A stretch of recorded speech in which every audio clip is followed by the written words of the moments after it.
Hey everyone, happy Memorial Day weekend. This is Helene from Triangle Veg Fest, Veg Fest Expos, the Plant-Based Network, and Virtual Veg Fest. And we are so excited today because we get to go live with an actual doctor. So it's really cool. So, first, let's do some talk about Virtual Veg Fest.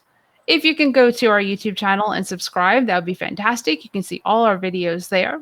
Plus, you can go to virtualvegfest.com and you can shop. We're actually open to shopping, even though we haven't pushed our full marketing campaign about it. We do have products up on the site for you to shop on there. Plus, all our videos are on there. Plus, they stream live when we go live on virtualvegfest.com. But today, we're going to answer your questions. I'm not actually. She's going to answer all your questions about your health during a pandemic, because I think this is one of the things that is on a lot of people's minds. And Shayla Toombs-Withers, DO, Dr. Shayla, I'm going to call her because it makes it easier, is in Chattanooga, Tennessee. She was a speaker at Asheville Vegan Fest last year.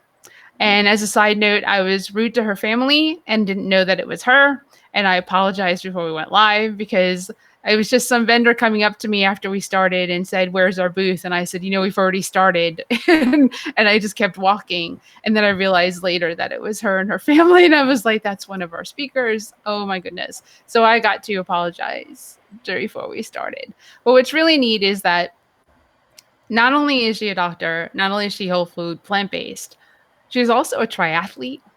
She's, I mean, she started her own clinic, right, her own practice, so that she could talk to patients more than 15 minutes at a time, and that she can dedicate her time to helping you to understand why a whole foods plant-based diet, a vegan diet, is the best thing for your health. That's my personal opinion, but it's backed up by science as well. So we're going to talk about that. If you have any questions, you have any comments, please write them in the comment section, and we will definitely do that. We want this to be as interactive as possible. I'm sure many of you have questions about what's going on and how it impacts your health and how the virus impacts your health. So this is your opportunity to talk to Dr. Shayla and have her respond to you as best as we can. And just keep asking the questions. Tell us where you are, where you're from, and we'll do it. And I'm going to throw it to Shayla so she can tell you all about who she is. Yeah, so thanks, Aline, for having me today. I'm excited to do this Virtual Veg Fest. So I am Dr. Shayla Toombs-Withers. I am a family physician, and I am the physician owner of Essence of Health Wellness Clinic. So Essence of Health is a family practice clinic here in Chattanooga, Tennessee. What it is a membership-based model of clinic. And so what that means is that the patients of my practice are considered members of the practice. So it's kind of like joining your gym membership. You pay your monthly fee and you go to that place and get your needs taken care of. And so my patients, they pay a monthly fee. And for that, that includes anytime I may need to see them in the office. That includes them having ability to be able to send me a text message, them being able to send me an email about any concerns, as well as member events that are that we host to things to promote health and keep them healthy. We just had a yoga event, virtual yoga a couple of weeks ago. So exposing the patients to all types of different aspects of health. And so in opening Essence of Health, I've been practicing for over 10 years. I'm a board certified family physician, also board certified in obesity medicine. And over the years, practicing in a variety of settings, I just had found, that patients just weren't so much benefiting from the traditional model of healthcare. Usually as a physician, we only get about 15 minutes for a visit, and that includes the time that it takes the medical assistant to bring you back, the time it takes them to check your blood pressure and, check your meds and see why you're there. And so by the time the doctor actually gets to come in and see you, it is only about 5 to 10 minutes. And so with that time, over time, I found myself just writing the prescription and saying, okay, Mrs. Smith, how are you doing? Here's your prescription. See you later in a few more months. And not really being productive in terms of change and actually being able to sit and talk to those patients beyond just are they taking their medicines or not, but beyond things like, oh, well, what type of work do you do? Let's learn more about that. Let's see if that may be actually impacting your sleep, which in turn, your lack of sleep may be the reason why your blood pressure may be so high, or the fact that, you live on a limited income, and so you feel like you can only purchase these certain types of foods. Well, let me help you to discuss some foods that are still healthy for you, that may still be affordable, so that you don't require so many units of insulin, or so that you don't develop diabetes, or so that we can help to improve your blood pressure. And so that's where Essence of Health came about, because I just really wanted to be able to do more, do what I was trained to do what I knew was going to be better overall for my patients. And then from a perspective as a physician, make me feel like I'm actually doing a better job as their doctor, because I'm able now to be able to give them that more holistic type of care, and not just refill the script and see you later type of care that traditional model care has become. And so here's where we are. Here's where we are. And we have Yeah. someone watching from India. And let I me know. tell you, that's like the furthest I think we know of. And I'm sorry, I cannot pronounce your name. But thank you for watching and listening. And also from Hickory, North Carolina, which is awesome. So if you have any questions, don't forget you can type them into the comments, and I'm not gonna say we today because it's probably not gonna be me, and Dr. Shayla will respond to them. And if you don't have them, we can just like dive right in and talk about it. So a big thing that comes up, especially in the vegan community, is I'm vegan, so I can't get the virus. Now, what do you say to that? So I will say that is just not true, as much as we would like it to be. And, we know that our diet is great and wonderful for a number of things, but this virus, it works differently. And every day we have learned something new about the coronavirus. And so the truth about coronavirus is that it's a respiratory infection. It's spread by way of respiratory droplets from one person to the next. And then it comes in and it attacks our lungs and causes respiratory failure. And that's why we tend to see people who end up on ventilators in countries where they've run out of ventilators, and people are dying from this virus. Now, of course, at this point in the game of the virus, we've seen all types of even new symptoms presenting with coronavirus. Initially it was just fever, cough, shortness of breath. I feel like, I can just hear it in my ear because it was drilled into so many times. But now, we've seen people with purple toes. We're seeing people with rashes. We're seeing people who are having strokes, younger than 50, which is unusual. We're seeing people develop blood clots, and it's all from coronavirus, from, what the science is telling us here. And so, it takes beyond our diet to help us to prevent. But I say that with the caveat that having a whole food plant-based type of diet actually lessens your risk of complications. And I can dive into, reasons why for that. So with coronavirus, one of the things that we've come to know is that people who suffer from chronic diseases have a higher risk of developing complications and higher risk of death from coronavirus. And so by having a whole food plant-based diet, you're able to prevent the development of those chronic diseases, or you're able to better manage those chronic diseases so that they aren't exacerbated, thereby increasing your risk of complications from coronavirus. So for instance, so, some of the more recent news that's come out about coronavirus is that African-American populations, for instance, were dying at higher rates from this virus. But one of the things that we know here in the United States is that African-Americans also have the highest numbers of high blood pressure, higher numbers of diabetes, higher numbers of heart disease. And so those things predispose African Americans then to have a higher chance of dying from coronavirus. And so by us changing our lifestyle and changing the way we eat, it's helpful to prevent these things. So when we're, cutting out that meat and dairy, we know that meat and dairy products cause an inflammatory response in our body. It causes us, it causes increased risk of diabetes, increased risk of high blood pressure. Meat and dairy products increase cholesterol, and therefore those cholesterol plaques lay down into our blood vessels, increasing our risk of heart disease and heart failure, heart attacks, and strokes.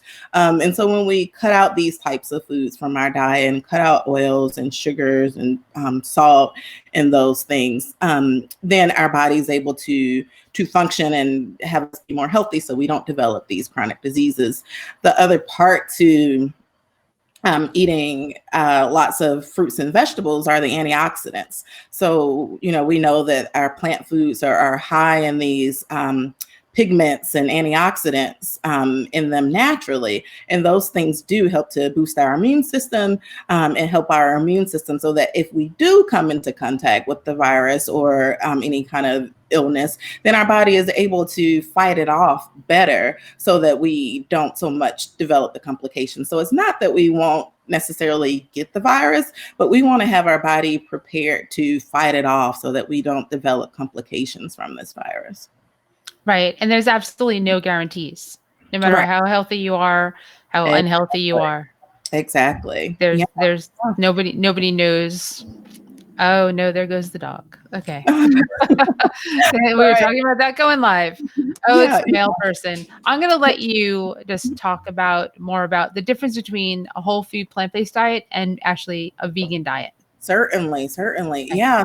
So when we look at, excuse me, a vegan diet, I usually explain to people, veganism is more of even a whole kind of lifestyle. So usually you will find with the vegan diet that these folks avoid meat and dairy products, but they also usually a vegan will avoid the use of clothing or the use of things in their home that can also be made from animal products. And then a vegan may also avoid things like honey because it can come from something that's not of nature by way of the bees, versus a whole food plant-based diet. We do avoid the meat and dairy products, but you also avoid oils, sugar, and salt. So within the diet, and not naturally occurring things. So for instance, like sea kelp will have naturally occurring salt. So not that you can't eat sea kelp, but usually a whole food plant-based diet will aim to take out some of the more things that are still included in a vegan diet. Because vegan, for example, you can go get a vegan burger, and it will be healthier than a cow meat burger, but it still is going to have some oil in it, and so it's not going to be the healthiest option. Versus whole food plant-based, for instance, if you made a bean burger and not use the oil and just use some beans and grains to make your burger, then that's going to be that much healthier for you, especially from a health perspective and prevention of chronic diseases like the heart disease and the high blood pressure.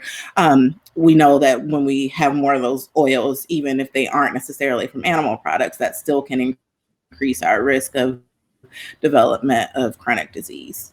Thank you for that. In case, because that's a common question that people ask as well, is the veganism is the ethics part with the food, and a whole food plant-based diet is a very healthy way to feed your body, to fuel your body, is basically what it is. Right. Yeah, the whole food plant-based part doesn't necessarily focus so much on the ethics part. It's more of the health and diet part versus the other side of veganism.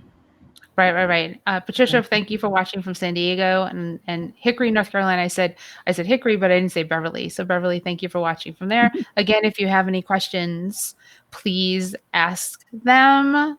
Otherwise, I'm going to just keep throwing stuff at Dr. Shayla so that we can keep talking. So, and I just drew a blank. So let's go into the fact that you're an athlete, that you do ultra marathons, which is absolutely critical. So, I mean, that's obviously some people think that no, you can't be an athlete and be vegan or athlete and be whole foods plant-based. Mm-hmm. And then a lot of the athletes decide to take on that type of diet and they find that they excel at their sport. Right? Exactly. Yeah. And game changers is the first thing I'll point out. I don't know if these folks out here have seen that documentary, but it's great because it did highlight athletes, and it went beyond just like your Olympians. It had some of those, but it also had some just everyday athletes there too, and talked about how a plant-based diet can be helpful in terms of athleticism and in terms of recovery, and those details that here in Tennessee, one of the things they showed the Tennessee Titans, the football team here, and they showed how one of the wives was a chef. And so she actually started cooking plant-based food for her husband. And the other guys on the team started seeing how well he was playing and how well he was doing and say, oh, let me take a look at this, eating some of this food.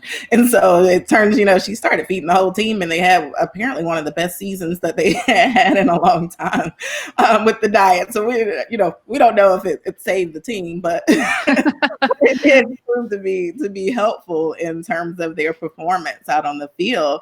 And then for myself, I started running. So I was not a runner like through as a child or through school or any of that. I actually started running after I had my first son. He's 10 now. And so after I had him, I really just wanted, as women, after we have a baby, we want to drop baby weight and we want to get healthy and spend this time to be, a healthy mom. And I did. And I started with a couch to 5K plan, which is one of those plans where you run a little bit, you walk a little bit. And so it builds you up from being a non-runner at all to being able to run a 5K race. And it goes over about, a couple of months that it builds you up to that 5K. And so when my son, when he was about 9 months old, I had done the program and ran my first 5K from there. And at that point, I thought that was it. I was like, oh, that was fun. And, I can run a 5K and that would be great. But as some people say, you get bitten by the running bug, and I did. And so beyond that, I wanted to go longer and do more and see how much more I could do. And I started, then went to a 10K, and then to a half marathon, and then to a marathon, and to ultra marathon and triathlon. And so, at this point, I ran about 10 full marathons and countless half marathons and 5Ks. I got into triathlon about 5 years ago. And that was after I had become more plant-based and just really feeling more healthy. And it was to a point of where marathons just weren't as challenging for me anymore because, I just felt really great with eating this way. And so I needed a new challenge beyond a marathon. So I said, oh, I see about triathlons. I can swim a little bit. I used to ride a bike as a kid. I think I can do that. And then it's, triathlon, you swim, bike, run all on the same day. And I recall telling my husband about triathlon, and he was like, you're going to do all those on the same day, like the same race, like not 3 different races? And I'm like, no, it's the same day. It's like, this is how this goes. And I did. I trained and did my first one, and it was great. And just this past year, I finished my first full Ironman race, which is like the full race of triathlon. So it's a 2.4 mile swim, 112 mile bike ride, and then followed by a marathon, the 26.2 mile run at the end. And I did it all on a plant-based diet, and it was great. I did not lack energy. I found myself recovering much more quickly. There were times when training for an Ironman that you may work out anywhere from 2 hours to an 8-hour workout just in one day. And then the next day have to do another long workout of that sort. And my body was able to still go back in and still able to function and, not be feeling like I need to be laid up in a bucket of ice after doing an 8-hour workout. And I definitely contribute that to my plant-based diet at that time. And I tell people now, who are suffering from joint problems or who may be athletes to include a lot of beets in their diet, turmeric, a lot of those dark leafy greens. And I did a lot of that. I drank a lot of beet juice at that time, a lot of smoothies. And I really found that those things were helpful, in reducing inflammation and helping me to recover more quickly and to be able to perform and still make it to the start line healthy without injury and finishing that race. And so even now it's great because you feel so much more energy when you're eating this way versus not, and you're able to go out and do more and just push yourself beyond what you ever imagined. Like I said, I was not an athlete. As a kid, I was one of those kids who couldn't even run a lap around a field, and then, to finish a full Ironman now. So I truly consider that a testament to a dietary lifestyle change. That's and your strength, because that's a big deal. So I know I've done a 26.2-mile marathon. So Yeah. Jennifer has a question: where do seafood, eggs fall within eating a plant-based diet? Are they excluded or limited? That's a good question. Yeah.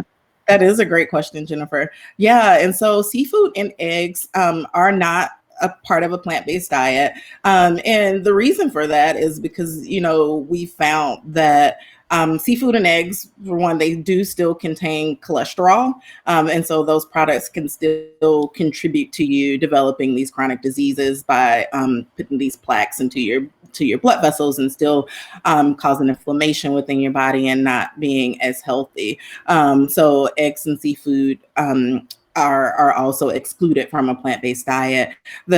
And I'll give the lead up to that because I get a lot of patients that then ask me, well, how do I get my omegas, because I can't have my fish, because we see all of this marketing out there that says that you have to eat your fish to get your omega-3s, and you're still able to get omegas from your plant-based foods. So flax seeds are great. Whole grains are great for giving you omega acids. Chia seeds. So there are other plant-based ways to still get those benefits without eating fish and without having eggs. A lot of people miss the texture of eggs. Tofu. I consider myself to make a great tofu scramble. It's kid approved. We found even getting my kids, because my kids eat plant-based now too, and so transitioning them from more of a traditional diet to more plant-based, and so we've done tofu scramble for them so that they still feel like they may be getting that egg. And black salt is something that we found that still gives things that eggy taste to it, and they like it, and they still get those health benefits from eating plants. How old are your kids, so people know? Yeah, they're three, all boys. The oldest is 10, the middle one is 6, and then the baby is 3 years old. Wow. And then, so you mentioned a tofu scramble. What do you put in yours besides the black salt? Yeah, so I like spinach in mine, or something green. Usually I have a lot of spinach on hand, but if we have kale, sometimes I'll use kale too. And then I will put nutritional yeast on it. Garlic, lots of garlic. My husband sometimes thinks I may be a vampire because I love garlic. So lots of garlic, onions. Sometimes we'll do mushrooms in it, and then sometimes top it with salsa that way. So, Very yeah. cool. Because the salsa has a higher salt content, so you're not adding salt to the food, and the salsa will supplement the salt that you didn't put in there. Yep. In order Yeah. to keep it more whole foods, plant-based. And I'm assuming you're not using any oil when you're Nope. sautéing, right? Nope. You do. No, you can use water. Yep, you're doing water-based. Do Yep. you know what pan do you use? Do you use a nonstick pan? Do you use I a use water? a nonstick, and I am drawing a blank on the name of it, but it's one of those copper pans. Okay. Yep. Yeah, that has the nonstick surface from it. But I'm drawing a total blank on the name on it. But yeah, I do. I use a nonstick, but yeah, you're right. Water as well as vegetable broth can be used too for sautéing without oil. Because usually if I'm cooking something where I want to saute my garlic, for instance, or saute my onions to get that caramelization, then I'll use vegetable broth too for that. So. Oh, very cool. Yes, the PCRM with the Food for Life instructors. They follow the no salt, no sugar, no oil. Yeah, I love PCRM. They have a lot of good recommendations, a lot of good patient-friendly and people-friendly information too for those folks who are maybe just starting out or need some direction in terms of how to go about this way of eating. Perfect. Then going backwards for a second, Charity Morgan is the chef who's married to the football player whose name I don't know his name, but Charity Morgan is the chef who was making all the meals for the football players for the Tennessee Titans. I just wanted because I was like, I remember her name, but I don't remember his name, but that's okay. Yeah. She's making all those really delicious meals for the football players, and they did. Yeah. They almost made it to the Super Bowl. They were one series short.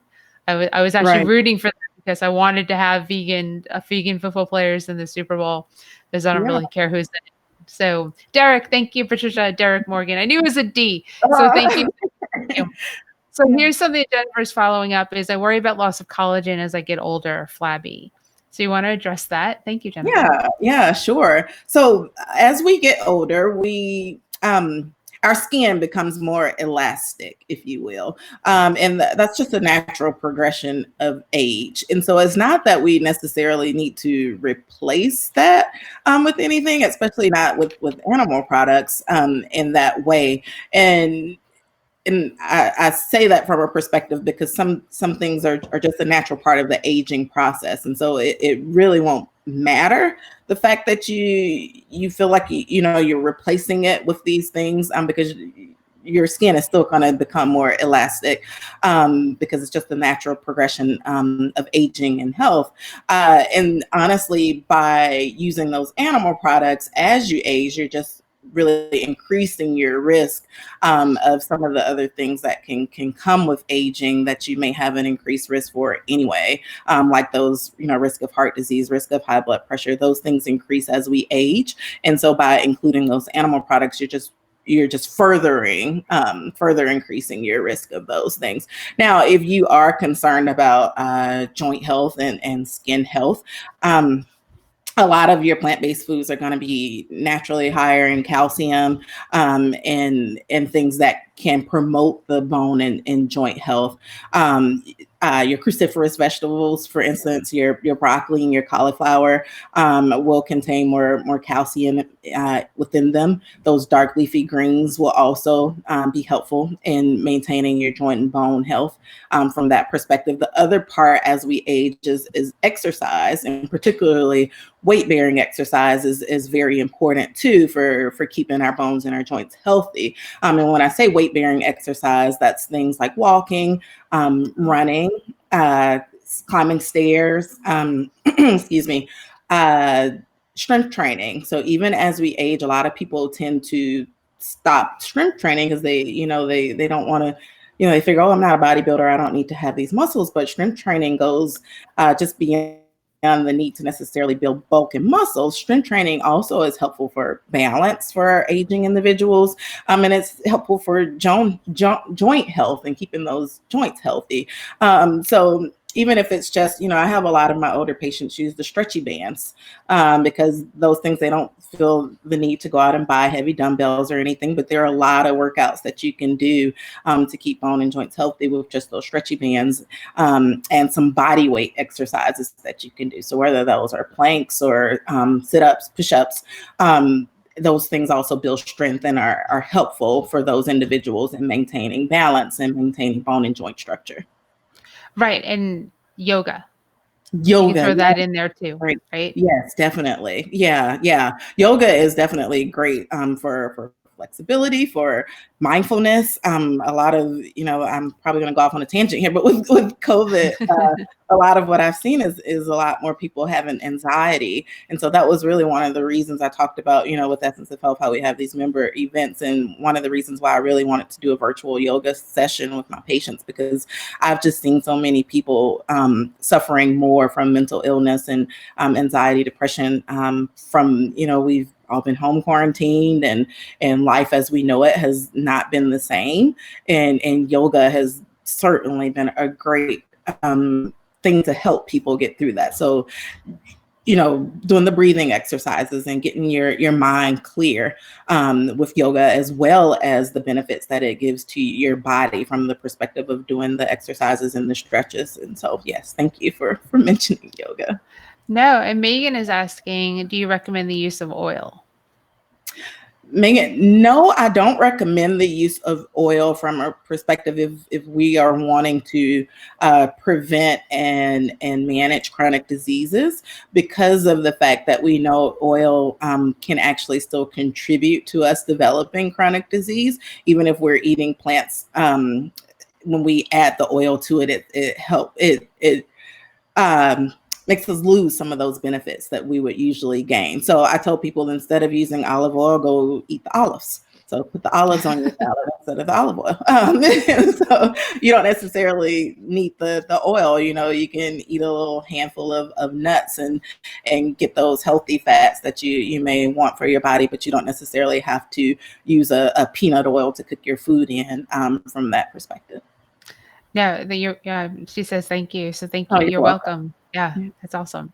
So you touched on calcium, which is an interesting thing because one of the critics of taking dairy milk out of your diet is, where do you get your calcium from? Without people realizing that we don't need that much calcium because it's actually harmful to our bodies to have that much calcium in them. Yeah. So I'd love for you to touch on that because you go the cats. So Yeah. you touched on the fact that vegetables have calcium in them. Exactly. And that's where we can get it from. I mean, plus calcium fortified milks, plant-based milks can be calcium fortified, but Uh-huh. definitely I'd love for you to talk about the fact that Yeah.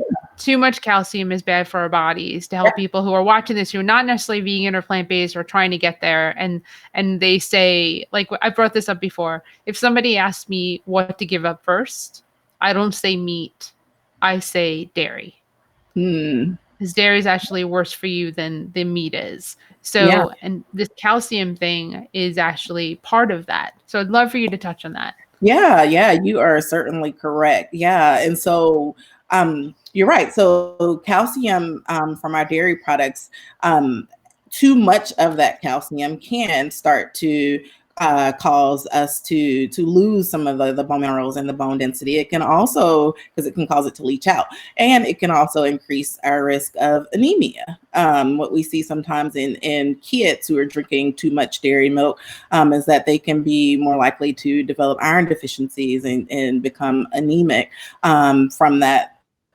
amount of load of dairy and that calcium leaching those things out. So no, we don't need dairy to get enough calcium in our diet and to keep our bones healthy and strong.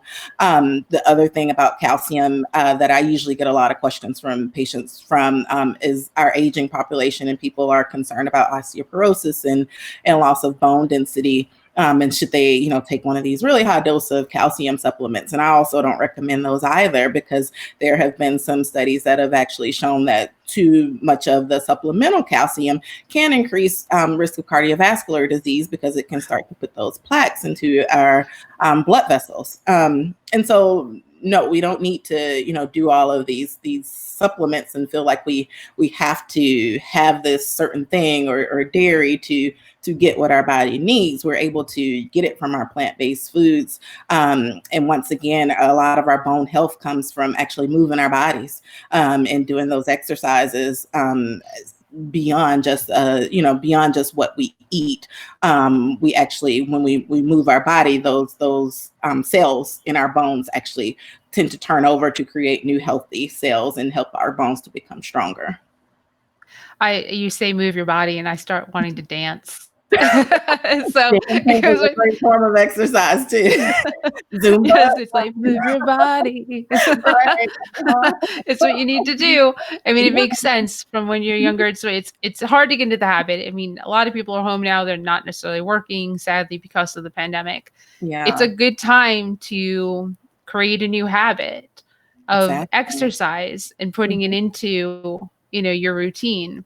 So Right. Megan has another question. What do you recommend for menopausal women enduring hot flashes, low energy, and all the other things that go with it? Megan, I'm right there with you. So Yeah. let's get the answer to this That's one. a great question, Megan, and I also get that question a lot too. Yeah, and so menopause can be a challenging thing because it's hormonally related. As we age and we go through menopause, what's happening is our body isn't producing as much of that estrogen and progesterone that we were previously producing, which those hormones is why we have periods and menses, and so once we stop producing that as much, and then we go through menopause and get all these other things that come along with it. And so some things that can be helpful for that is definitely a plant-based diet, because we know plants actually help to reduce fatigue and actually help to boost energy. And so that's where it comes back a lot to what I was talking about too when I was training for triathlon. So those particular foods that help to boost energy are going to be your beets, your cherries, and your berries, particularly because they have a lot of antioxidants in them.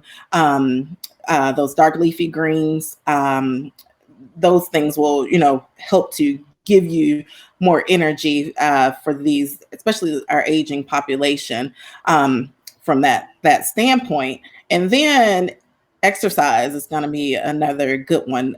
A lot of people don't realize, they'll say, well, I'm too tired to exercise, but exercise is kind of like a double-edged sword thing. You have to exercise to actually get more energy.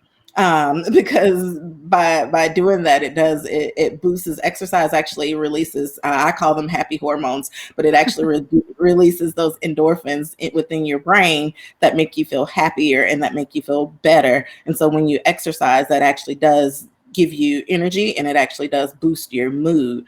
And so a lot of times, even if you don't feel like exercising, if you just say, well, I'm just going to at least, I'll take a 15-minute walk, at least get your body started. And then your body will usually take over the rest of the way, because it is going to release those happy hormones into the brain and start to boost you, and you'll start to feel better. And so honestly, I tell my menopausal women, yeah, exercise to increase that energy. Make sure you're taking a multivitamin too, because even, we try to get as much as we can from our diet, but unless you are a really stickler about eating the colors of the rainbow every day, you still may miss out on a few things. So taking a multivitamin can be helpful. If you're really, really struggling, get your doctor to check things like your B12 level, get your doctor to check your vitamin D level, check your thyroid level, just to make sure there's nothing more organic going on.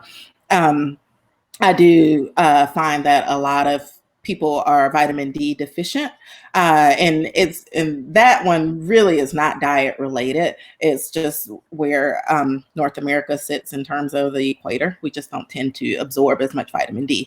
And then the other part to that is we don't want you to get skin cancer, so we tell you to wear sunblock, and so you're still not going to absorb as much natural vitamin D. And so a lot of people are vitamin D deficient. So a lot of times when I do find people who are suffering a lot from depression a lot, or they may be suffering a lot from fatigue, a lot of them are just vitamin D deficient. So, talk to your doctor and have them check that. I don't recommend people just go out and buy the highest dose of vitamin D that they see on the shelf and take it, because vitamin D at too high of a level can become toxic to you too. So it is one of those things you want to work with your doctor on in terms of the right dosing of it, and to make sure that that's not contributing to you feeling such lack of energy there. And then B12, when you are eating a plant-based diet, so B12 is one of the only things really that we cannot naturally find in plants. And the reason for that, because most of the plants that we're eating have been, sanitized, and we aren't getting those natural B12 from the soil. And so that one should be supplemented at least once a week, so that we don't drop our B12 level. Signs of B12 deficiency can present with neurological symptoms. So people can get numbness or tingling. People can have memory issues. So it can be, a pretty bad thing to let their B12 level get too low, beyond just low energy that people associate with B12. So that one should definitely be supplemented. So usually I tell people, if you just take a multivitamin, then you'll cover the basic needs there. I've been deficient in B12 and vitamin D, so deficient that the doctor said that if I had been 70 years old, I wouldn't have known my name. Oh It was like, no. yeah, I think it was my 30-year-old checkup. I think that was like the first time that you really get checked up when you're starting to age. And yeah, I had issues. Like I was having conversations with friends and I would stop and then go, "What were we talking about?" And they were Mhm. like, "What's wrong with you?" I was like, Yeah. "Well, you're welcome. Very helpful. Thank you," Megan said. So Yeah. that's like You're very welcome, sweet. Megan. Yeah, Yeah. Yeah. no, thank you for you know, posing the question. That's fantastic. Right. Yeah, that B12 vitamin D thing is really serious It because really is. Yeah. and I knew because once I started taking the supplements, I do a sublingual B12 and I take a vitamin D3 that's vegan and it's I could remember I could actually hold Right. conversations. My friends could tell that I completely shifted over to having some brain capacity at that moment in time because it was weird. It was really a strange feeling. And Yeah, then it can be. Yeah, and people, don't realize it. So that was great of your friends to, point that out to you that, something may not be right here. So yeah, I was like, yeah. I was like, maybe something's wrong. Yeah, I kept playing word games to keep my brain occupied, which is important to do. Yeah, But it is. still, I take a B12 supplement every single day, and I take a vitamin D3 every day. And then Good. something that I added because of I don't know what it's called. It's a NAC, I think, that Dr. Milton Mills recommended on his page, and I Or maybe purchased it. choline is Yes. definitely, yeah, that's It's what you're for saying. lung function to strengthen your lungs. Okay. He recommended taking that daily, so I bought that and we take that daily as Okay. well.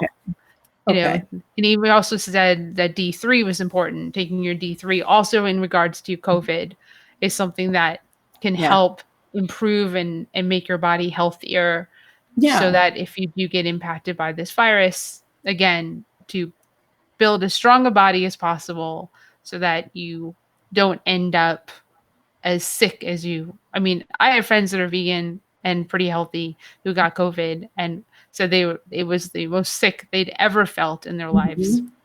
But And they were able to fight it off, yes. and that's the key to it, like we talked about. It's not so much that you won't get it because we all can get it, but it's more from a perspective of wanting your body to be healthy and strong, and wanting your immune system to be strong, so that it does what it's designed to do. Our immune systems are designed to help us fight disease, and that's really when we want it to work, when we get something like COVID, and so that is the key.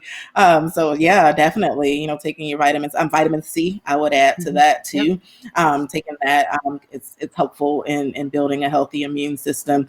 And I tell a lot of my patients that they can also bulk up their vitamin C in their diet. That's another good way of doing it. Any of your citrus fruits, of course, is going to have a lot of vitamin C. Any of your fruits of color too. So like your tricolor, those peppers that a lot of people like to eat, those are going to be high in vitamin C. Carrots have vitamin C. So definitely, yeah. Yeah, I do that too. Vitamin C, I upped it. I doubled my vitamin C daily because Yeah. of this virus and Yeah. doing whatever I could to put into my body. I also don't leave the house, so I think that helps me with this virus. It's like I guess it's the best way to avoid the virus Yeah. is to not be around other people. And after that you can go from your That is masks. true. And so Mhm. I mean, Right, right. let's Yeah, let's that is true. yeah, Yeah. let's touch on that plate before we finish. Wearing a mask. Why? Why should people wear a Mhm. mask? Yeah, great question. So, I tell people the mask is not so much for you as it is for you helping your fellow mankind. So the reason for all of us wearing a mask is because one of the big things is with coronavirus, not everyone shows symptoms, even though they may be passing along this virus. Because what we found, I know even just here in Tennessee, our highest numbers of positive cases of coronavirus are actually in individuals who are between the ages of 20 and 50. And, a lot of the news when it first came out was, oh, well, this is just affecting old people. And that's Right. just not true. What we found is that the carriers of it are that 20 to 50 age group. But then what happened is that they infect the older population, and those are the ones who are more susceptible of death and these complications from it. So the reason for you wearing a mask is to protect others, those people who may be out, who may be immunocompromised, those people who may be higher risk individuals, like the chronic disease folks we talked about, pregnant women, we know are higher risk individuals. And you just don't know if you may be a carrier and potentially a person who may be healthy and feel great, but still may be potentially spreading this to other people. And so that's the importance of wearing a mask. Not so much that the mask is going to keep you from getting anything, but it helps to protect others too. So if both you and I wear our mask at the same time, then that greatly lowers our risk from just the person who is just ill and showing symptoms, just wearing their mask, or, just random people wearing it. But if we all wear it, then that helps us to prevent the spread of these respiratory droplets from one to the next and protect those more at-risk individuals. Right. I'm a big proponent of please wear your mask everywhere you Yeah. go. And correctly over the nose. And like, Thank you for saying. I've seen people, they'll have the mask on, and bless them, they'll try, and then the mask is down here and or it's under the chin, and it's not doing you a whole lot of good there. So it definitely has to cover both your nose and your mouth. And the other key thing about the mask is, they've more like behavioral studies have shown that when we're wearing a mask, that also keeps us from touching our face. Because it creates a barrier, and because the other part to this we know is, if you touch a surface that may have the infection on it, then you go touch yourself, and then you've just infected yourself. So the mask also helps from that perspective too. Right, and don't touch your eyes. That's the other thing too. I mean, it's very hard. I mean, it's incredibly difficult for me because I'm always touching my face. But Jennifer is saying, thank you for speaking about taking vitamins supplements when eating plant-based. Yeah. Oh, you're welcome. It's as much as we can get as much as we can get into our diet by eating the best foods for our fuel. It doesn't mean like B12. You can't eat it unless you're eating dirt. You're eating dirt with your veggies. You can't get B12, and it's incredibly important to have it in your diet. Every time you get a physical, when you get a physical, you have to ask your doctor to test for B12 and vitamin D. Otherwise, it's not part of the standard test. So as long as you ask your doctor to do that, you'll get that. And they can do it. They can just add it to the panel. No problem. Right? Yeah. So exactly. do that every physical. Yeah, and you should, don't be afraid to tell your doctor that you are vegan or you are plant-based, so that they, do know to look out for those things.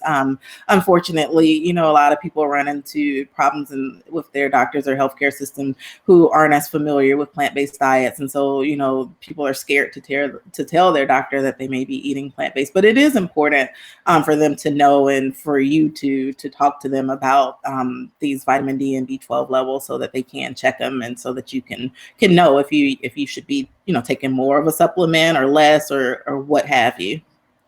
Right. And to go back to the high risk people, high risk also includes obesity, and that that kind of makes almost everybody, almost every person has a high risk category, which you don't. I mean, think about that. I mean, heart disease, diabetes, strokes, high cholesterol, obesity, pregnancy, asthma. Yeah, these are all high risk things. Yeah, and I 90% of America right there. Yeah. So I mean, think about that when you're outside and you're thinking, I can't get this, it's not real, it's a hoax, whatever it is, and that people are dying. I've had someone in my family die from this. So it has directly impacted my family. So I'm not one of those people that it has to happen to me in order for me to get it. I got it before that happened. I've been in the house since early March. Way before everyone else was staying home, even the people who I live with, before they were staying home, I was starting to get frustrated. Stay home, because this is serious. It's really serious. Certainly. So, and then you look at the high risk categories and you go, who isn't? Right. Who isn't high risk for this? I mean, there's few people I know that don't have any of the risk factors. And I have very healthy friends who got the disease, or not disease, the virus, and we're sick for 3+ weeks. Yeah. At a minimum. Yeah. And not fun 3+ weeks. And that's my fears. I don't want to go through that. Right. It sounds awful. It sounds like the flu on steroids. Yeah, that's how I've had people, I've known too who have had it. That's how they've described it too. It is. It's like the flu plus, it's like, super flu. Right. And so if the day that you wish to have the flu is a really weird day. Because it's pretty much where we're at. You don't want pneumonia. You don't and the stroke factor, the fact that you can have a stroke, and that's like an early sign of having COVID is also scary. Because I've had a friend recently die from a stroke, and they said it wasn't from COVID, and then the stroke information came out literally 2 days later, and then you go, well, who knows at this point?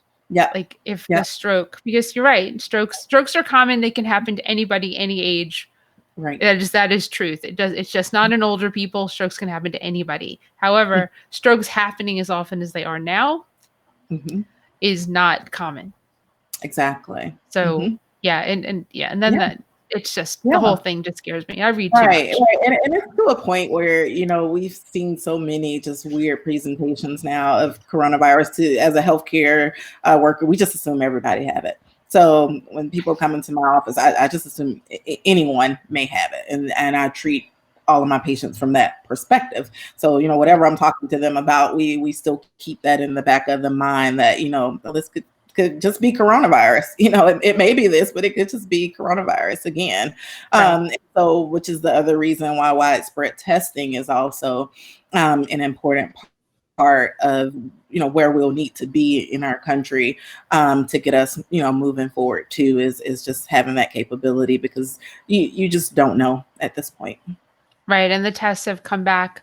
People who are positive have come back negative multiple times. And the test that's pretty active right now, I think it's by Abbott, is 50% incorrect. Right. Yeah, you may as well flip a coin.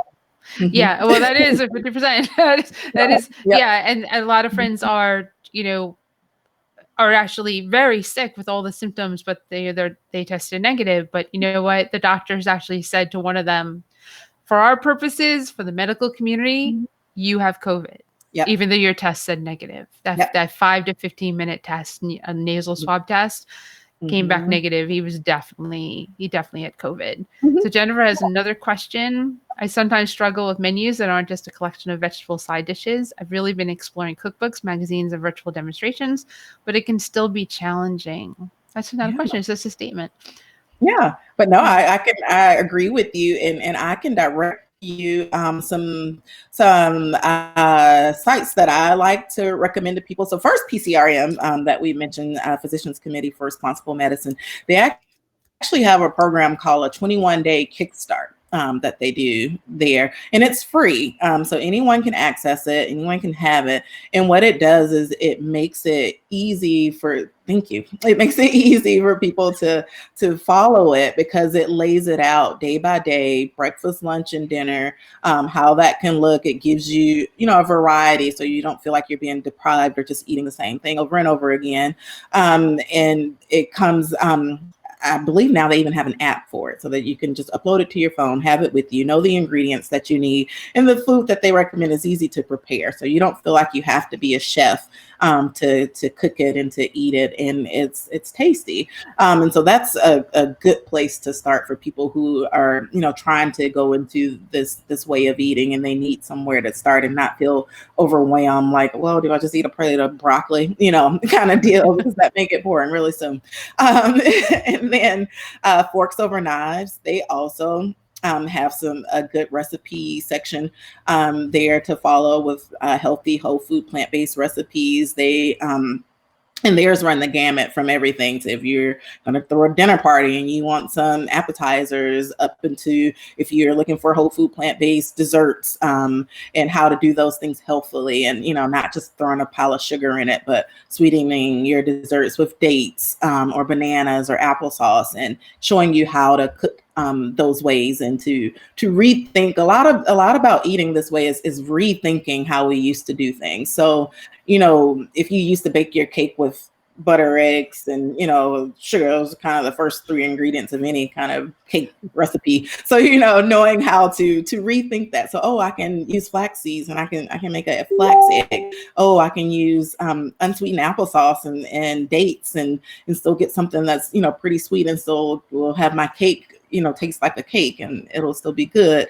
So just learning as you go and following some of these sites with where it lays it out for you can be helpful. So yeah, Jennifer, that was a great statement and question there.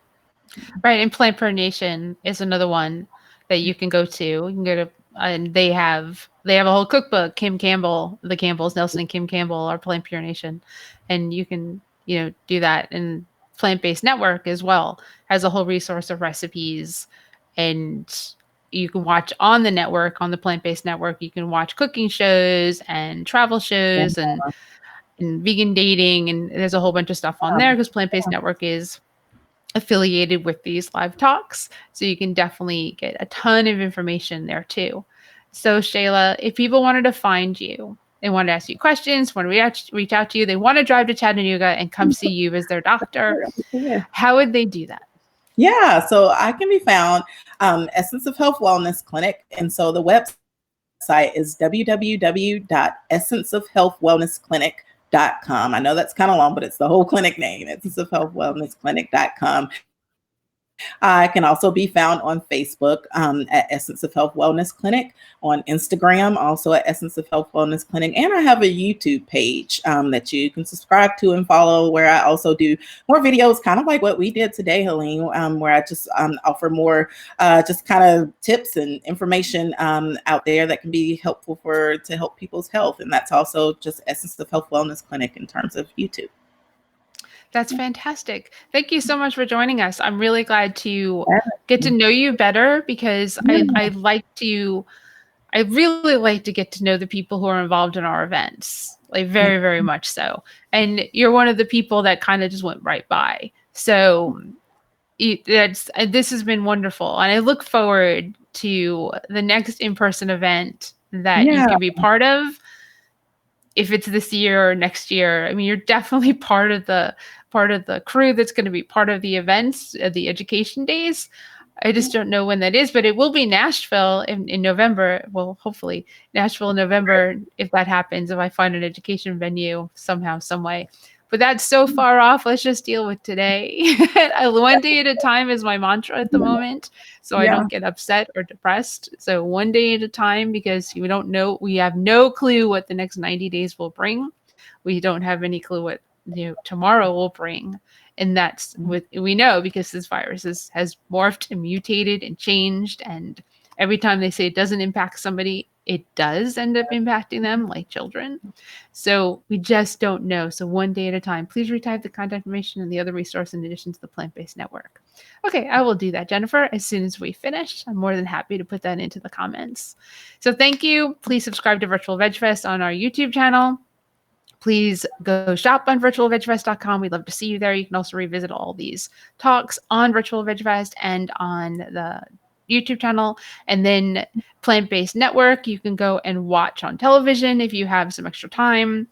It's there streaming live 24/7. If you don't have Roku or Apple TV or a Fire Stick, you can watch it on the plantbasednetwork.com. And there's so much stuff going on in virtually, there's so many things going on now that you have choices as to what you want to watch and what you want to do. And you're welcome, Jennifer. She says, thank you. She loved this. I really thank everyone for watching and joining us live. And for everyone who watches this when we're not live, we appreciate you too. But for now, have a great rest of your weekend and be healthy, stay safe, stay home, and don't forget to wear a mask.